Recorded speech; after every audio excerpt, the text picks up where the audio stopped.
We dismiss history at our peril. Liberty Nation Radio with Mark Angelides.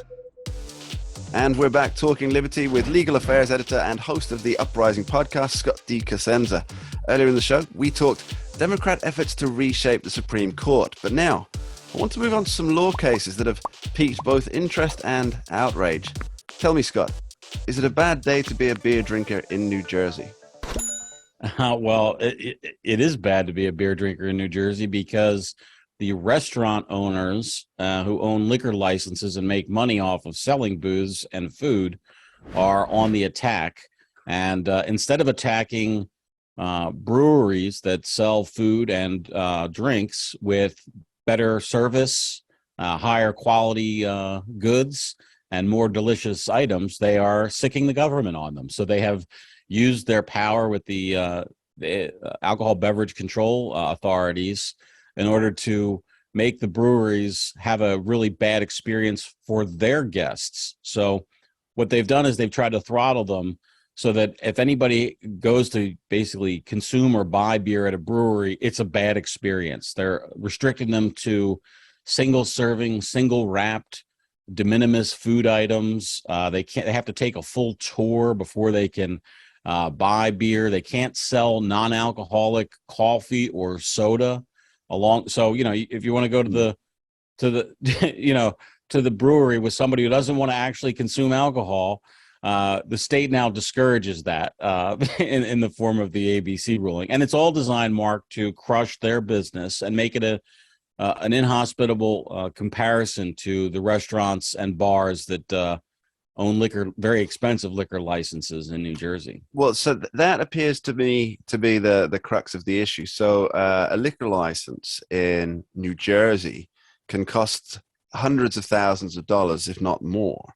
And they're limited. $1 million liquor license is definitely not unheard of. And this is just so I realize that you may not even understand what this is. What is a liquor license? It's just we do have such things in the United Kingdom.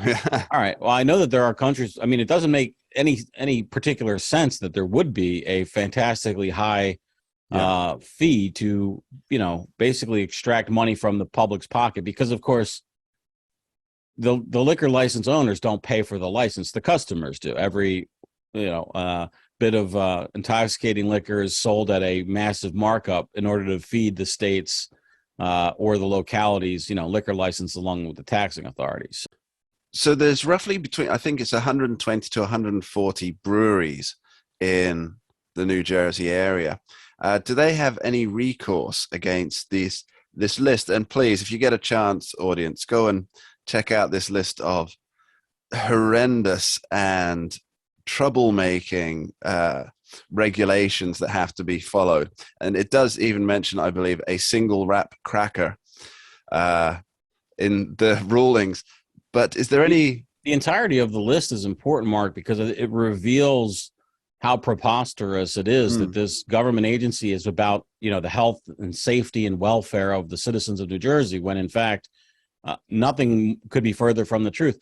Let's just talk about for a second the ban on the sales of non-alcoholic beverages.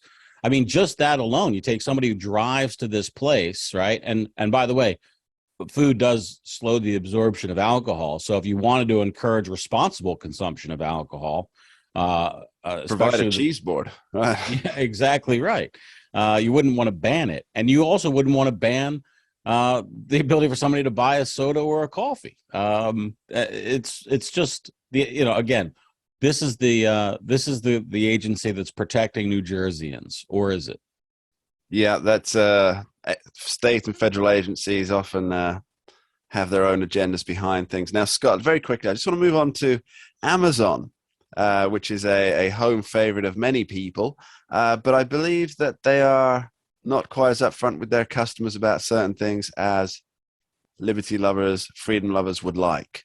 Scott, what's the deal? We're talking about the Ring doorbell system and an admission by Amazon to Congress that they have turned over Ring doorbell audio and video recordings without telling or informing or with permission from the users. This is in response to police requests for quote unquote emergency data, meaning the police are saying we have an emergency and we want this information. Now, ordinarily, police can get whatever they want if they have a search warrant signed by a judge, right, for the information. And this isn't covered by that. This is just Amazon police demanding Amazon give the private video and audio recordings that people have, and Amazon doing so. And it would be one thing if they did so and said, we thought it was important, and here you, user of our service, this is a disclosure of who we disclosed it to, what they're going to do with it, and then there was some rule for the information that was disclosed. Now, even that, I would say, is not acceptable for a product that people have paid to install in their home and haven't agreed to, but they're not even offering that.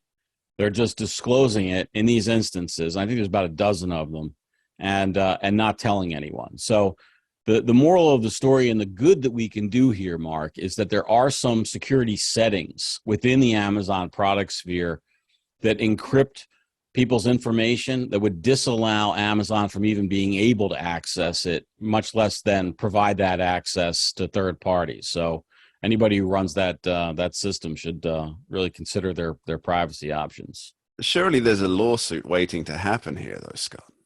Well, there is, but who reads the pages and pages of minute text disclosure that Amazon puts forth with their Ring doorbell? I don't think probably any of the active users, and I think they said there were 10 million of those devices in use in the United States.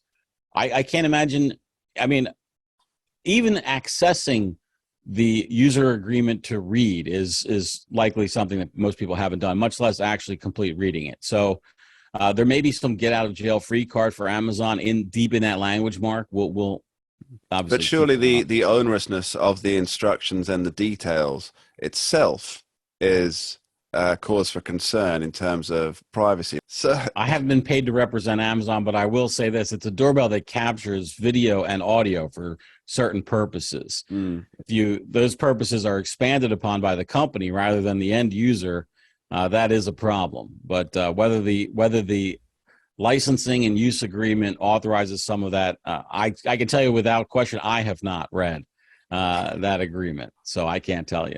So do you think Amazon, in response to this congressional disclosure and obviously the Associated Press coverage of it, do you think that they will endeavor to make the user details, the user ability to privatize their information, do you think they'll make that more apparent, or do you think it'll just be business as usual? I wish I could tell you. I think the one thing that I've seen these people who are in favor of more protections for consumers on their data ask Amazon to do, the big ask, Mark, is for them to default to a higher level of privacy with the user selection. So rather than going in and having to say, I wish to preserve my data and not share it with the world and Amazon, that's the default position. So that we're all, the customers of Amazon are protected by default when they set up their cameras. And then if they wish to kind of have a more liberal data use policy with their local constabulary, they would have to opt into that. And so that's something that Amazon could do. And will they? Well, if more people are critical of it and aware of it, then I hope so. Scott D Cosenza, thank you ever so much. Cheers, Mark. And that's just about all we have time for on this week's edition of Liberty Nation Radio, here on the Radio American Network. I want to extend my sincerest thanks to our guests, the amazing Mr. Bill Walton of The Bill Walton Show, and the superb Mr. Scott D Cosenza, host of the Uprising podcast. Thank you for being here. And of course, my thanks to you at home for tuning in and listening. You are appreciated. My parting shot for this week, I want to leave you to one of my favorite sayings from Marcus Aurelius and his meditations. It goes, quote, "Everything we hear is an opinion, not a fact. Everything we see is perspective, not a truth," end quote. Now, that was written almost 2,000 years ago, and yet it is as true today as it was then.